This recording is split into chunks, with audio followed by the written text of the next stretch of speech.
नमस्ते दोस्तों, आप सब कैसे हो। आशा करती हूँ आप सब लोग बहुत अच्छे होंगे।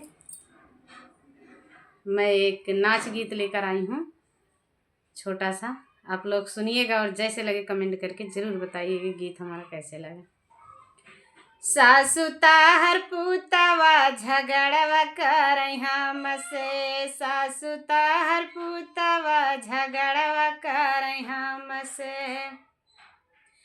झगड़वा करई हमसे, झगड़वा करई हमसे, सासु ताहर पुतवा झगड़वा करई हमसे, सासु ताहर पुतवा झगड़वा करई हमसे।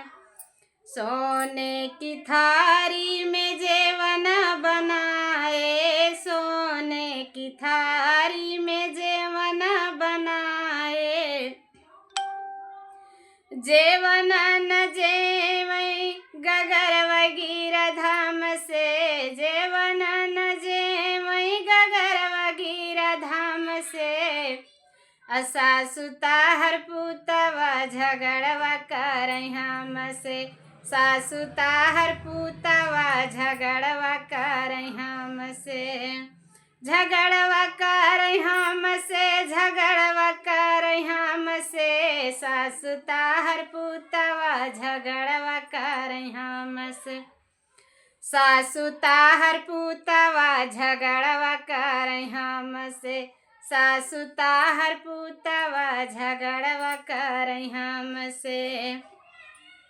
झांझरे न गेड़ुआ गंगा जल पानी, झांझरे न गेड़ुआ गंगा जल पानी, गेड़ुआ न घूटई गगरवा गिरधाम से, गेड़ुआ न घूटई गगरवा गिरधाम से, सासु ताहर पुतवा झगड़वा करई हमसे, सासु ताहर पुतवा झगड़वा करई हमसे, झगड़वा करई हमसे, झगड़वा करई हमसे, सासु ताहर पुतवा झगड़वा करई हमसे, सासु ताहर पुतवा झगड़वा करई हमसे।